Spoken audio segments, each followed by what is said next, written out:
नमस्कार, स्वागत है आपका के न्यूज में। मैं हूं आपके साथ विशाल पंडित।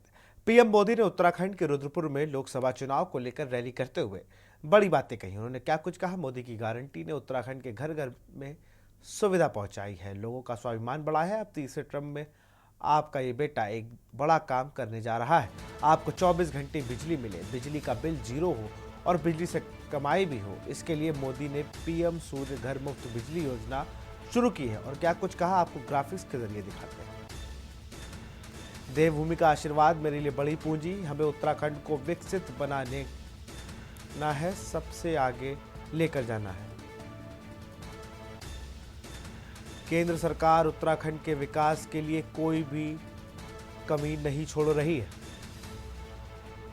उत्तराखंड में 85,000 लोगों का घर का सपना पूरा हुआ। उत्तराखंड में 35 लाख लोगों के बैंक खाते खोले गए। जब नीयत साफ होती है तो विकास तेजी से होता है।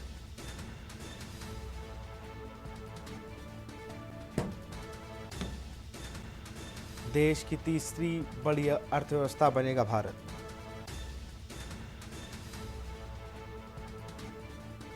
जनता का सपना पूरा करना मोदी का संकल्प। उत्तराखंड के पहाड़ों से पलायन रुका।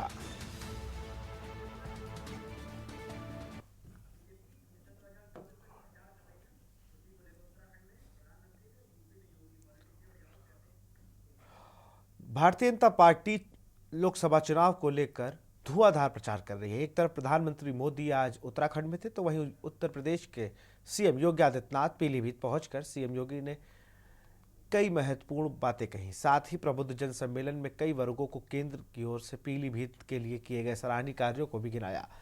संबोधन के दौरान उन्होंने क्या कुछ कहा, क्या बड़ी बातें थी, ग्राफिक्स के जरिए आपको बताते हैं।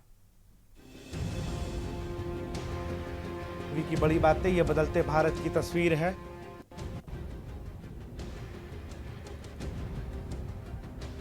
उत्तर प्रदेश में अपराधी व माफिया पस्त है।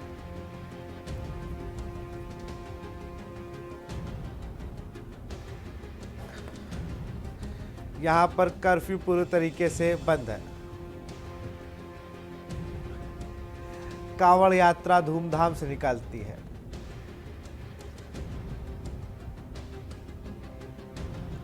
भारत अपनी विकास यात्रा के साथ आगे बढ़ रहा है। आज भारत में विरासत और विकास का समन्वय है। पीलीभीत में बड़े संस्थान बन रहे हैं।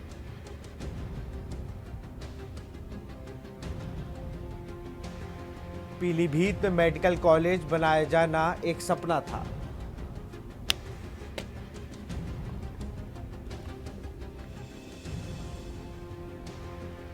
आज का नौजवान पलायन कर रहा है। नौजवान के लिए नौकरियां इंतजार कर रही। बेटियों के लिए योजनाएं चलाई जा रही।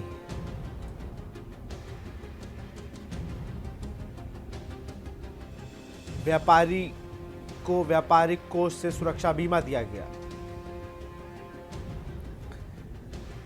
निजी क्षेत्र में औद्योगिक पार्क बनाने का काम किया। खबर आपको कासगंज से बता रहे हैं। जेल में अब्बास अंसारी से मिले उमर अंसारी, पत्नी निखत बानो भी जेल में पहुंचकर की मुलाकात। जेल में करीब 1 घंटे तक चली उमर की मुलाकात। जेल से निकलने के बाद उमर अंसारी हुए भावुक। जेल में करीब 1 घंटे तक चली उमर की मुलाकात। जेल से निकलने के बाद उमर अंसारी हुआ भावुक। कासगंज से खबर। जेल में अब्बास अंसारी से मिले उमर अंसारी, अब्बास अंसारी की पत्नी निखत बानो भी रही मौजूद। बात हो गई, जो जाहिर बात है, उनके पिता हमारे पिता, एक बेटे का क्या हाल होगा वही है। ठीक है, हिम्मत से है, ठीक है, स्वस्थ है, खाना वाना खा रहे, रोज़ा है, रोज़ा रख रहे, नमाज पढ़ रहे हैं, दुआ कर रहे हैं।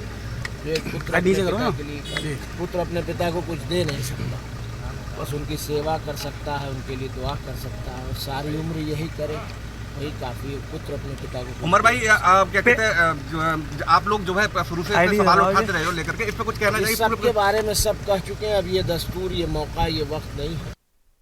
मैं इस समय खड़ा हुआ हूँ कासगंज की जिला जेल पर। यहाँ से अभी कुछ देर पहले ही अब्बास अंसारी से मिलने आए उमर अंसारी व उनकी पत्नी निकल कर गई हैं।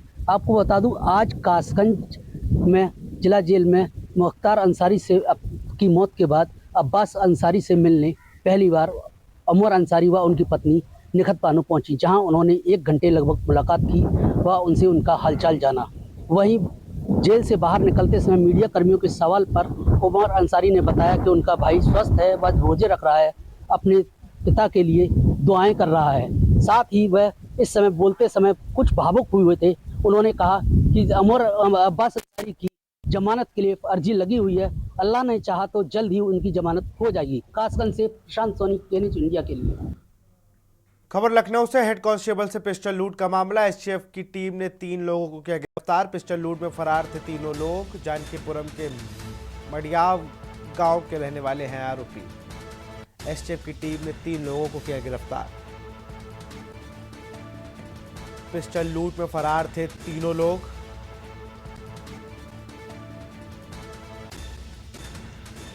जानकीपुरम के मडियाव गांव के रहने वाले हैं तीनों आरोपी। पिस्टल लूट में फरार थे तीनों। पुलिस ने लूट की स्कूटी भी बरामद की। कल दिनांक 1/4/2024 को शाम लगभग 7 बजे थाना क्षेत्र गाजीपुर का कल्याण अपार्टमेंट्स के बगल में 3 स्कूटर सवार व्यक्ति द्वारा उत्तर प्रदेश पुलिस का एक मुख्य आरक्षी से उनका सर्विस पिस्टल छीना गया था। प्रस्तुत घटना में थाना गाजीपुर में मुकदमा अपराध संख्या 134/24 अंतर्गत धारा आईपीसी 394, 504, 506 दर्ज किया गया था। आज अर्ली मॉर्निंग एसटीएफ टीम द्वारा घटना में शामिल 3 अभियुक्तों को गिरफ्तार किया गया है। इसमें पहला अभियुक्त है आकाश मिश्रा पुत्र राजकुमार मिश्रा। दूसरा अभियुक्त है शशांक मिश्रा पुत्र सुधाकर मिश्रा। तीसरा अभियुक्त नाबालिग है। ये तीनों अभियुक्त मडियाव गांव थाना जानकीपुरम का रहने वाला है।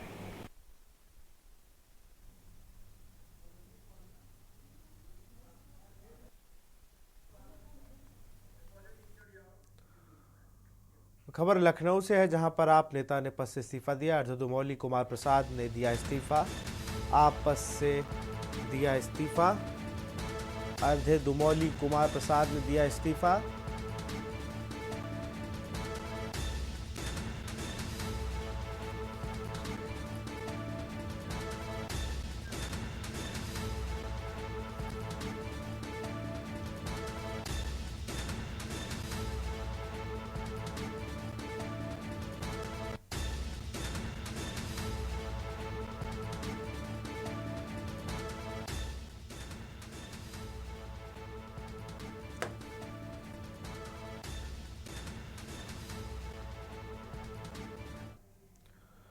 कानपुर में बनेगा यूपी का पहला भूल भुलैया मेज पार्क। नगर आयुक्त शिरप्पा जीएन ने किया निरीक्षण। रूमा स्थित चारगाह की 12.30 एकड़ की जमीन पर होगा काम। भूल भुलैया मेज पार्क की जमीन पर लगाए गए हैं 1,72,000 पौधे। शहर के प्रदूषण स्तर को नियंत्रित करने की पहल। पार्क में 36 प्रजातियों के पौधों के साथ लगेंगे लैंडस्केप।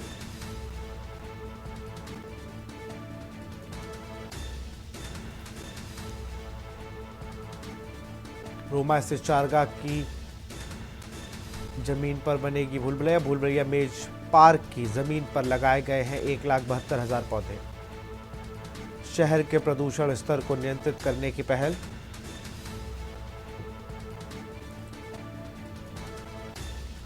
पार्क में 36 प्रजातियों के पौधों को लगाया गया है। कानपुर में बनेगा यूपी का पहला भूल भुलैया मेज पार्क। नगर आयुक्त शिरप्पा जीएन ने किया निरीक्षण।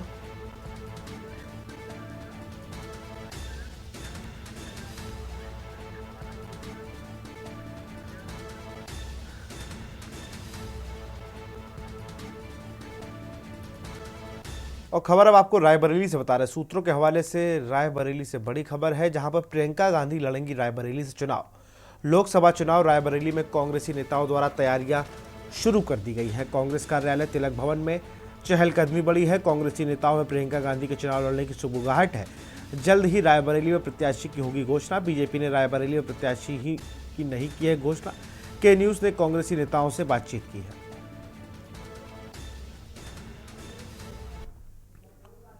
1952 से रायबरेली में कांग्रेस का हमेशा से कब्जा रहा। 3 सूत्रों की माने तो इस बार रायबरेली से उम्मीदवार प्रियंका गांधी हो सकती है, जिसके बाद रायबरेली के जो कांग्रेसी है उनमें काफी खुशी का माहौल देखने को मिला है, क्योंकि इस बार रायबरेली से सोनिया गांधी राजस्थान से राज्यसभा गई हैं, जिसके बाद से यहाँ पे अटकलें लगाई जा रही हैं कि प्रियंका गांधी यहाँ से चुनाव लड़ेंगी। ये एक बहुत बेहतर संगठक हैं, वो नेता तो ही हैं, और रायबरेली में उन्होंने जो उनका मॉडल ऑर्गेनाइजेशन था 2003 से, हम लोगों ने ये हमारा भी सौभाग्य रहा है कि उनके उस मॉडल संगठन को बनाने में और उसको आगे बढ़ाने तक हम लोगों की एक भूमिका का अवसर मिला है। रायबरेली में वो सबसे चित परिचित है, रायबरेली के लोग उनसे चित परिचित हैं, और निश्चित तौर पे कोई उनका मुकाबला करने वाला यहाँ है नहीं, क्योंकि जो भी है वही है। रायबरेली के लोग प्रियंका गांधी को भली भांति जानते हैं, उनका घर है, और यहाँ से उनके चुनाव लड़ने पे कोई उनके सामने टिकेगा नहीं, दिखेगा नहीं, इसलिए कि जो भी लोग रायबरेली में हैं, चाहे आम जनमानस हो चाहे नेता हो, सब उनके बनाए हुए पाले बढ़े हुए हैं।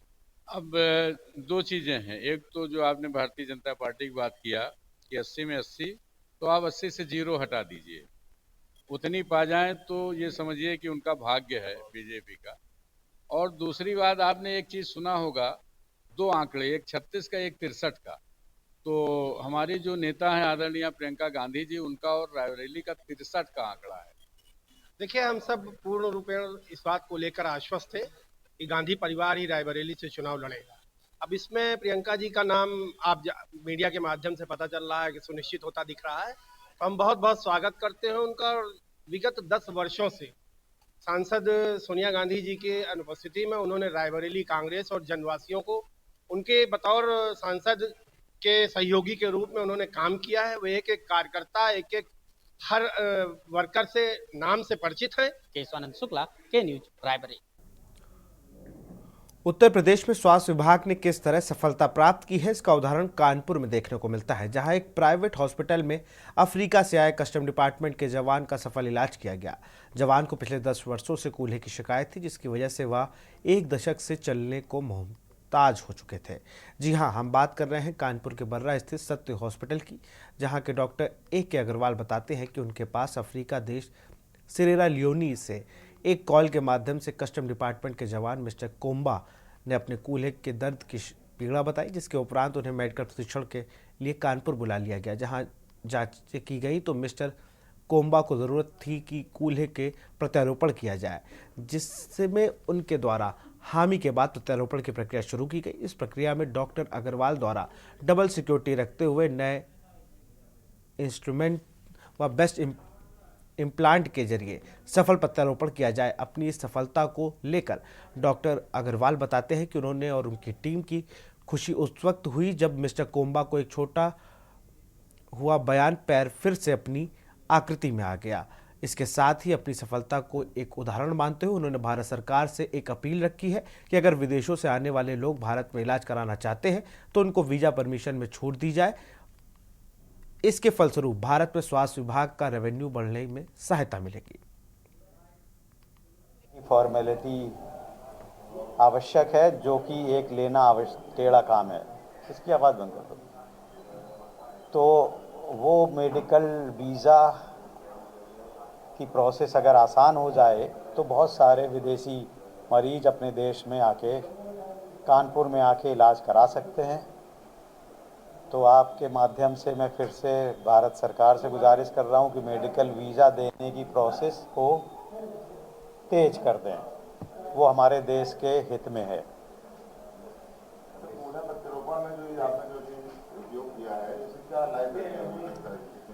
ये आपने बहुत अच्छा प्रश्न कहा है। ये तरह तरह के ज्वाइंट्स आते हैं, लेकिन चूंकि ये हमारे विदेशी मेहमान थे और हमारी संस्कृति है अतिथि देवो भवा, तो मैंने इसमें जो बेस्ट कंपनी का इम्प्लांट हो सकता है वो इस्तेमाल किया है।